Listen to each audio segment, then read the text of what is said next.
நல்லதொரு நிகழ்ச்சி நடந்தாலும் அல்லது துக்க நிகழ்ச்சிகள் நடந்தாலும் அல்லது வேறு எந்த நிகழ்ச்சிகள் நடந்தாலும் அதன் நினைவாக ஒரு மரக்கன்றை வைத்தால் நிச்சயமாக நம் உலகம் சிறப்பாக இருக்கும். அப்படி சிறப்பாக அமையும் பொழுது நாம் வாழும் இடமே ஒரு சொர்க்கமாக அமையும் என்பதில் எல்லளவும் ஐயமில்லை.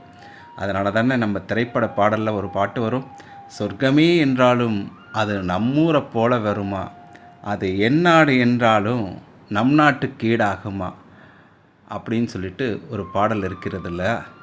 அந்த பாடலை நினைவு கூறும் விதமாகவும் நாம் இருக்கும் இடங்கள் சொர்க்கபுரியாக மாற வேண்டுமென்றாலும் அது ஒவ்வொருவரின் கையில் தான் இருக்கிறது. நம்முடைய நாளைய தலைமுறை காற்றை விலை கொடுத்து வாங்கக்கூடிய அவலமான சூழ்நிலையில் நாம் அவர்களை விட்டு செல்லக்கூடாது. நாம் எவ்வளவு சொத்துக்கள் சேர்க்கலாம் அல்லது அவர்களுக்காக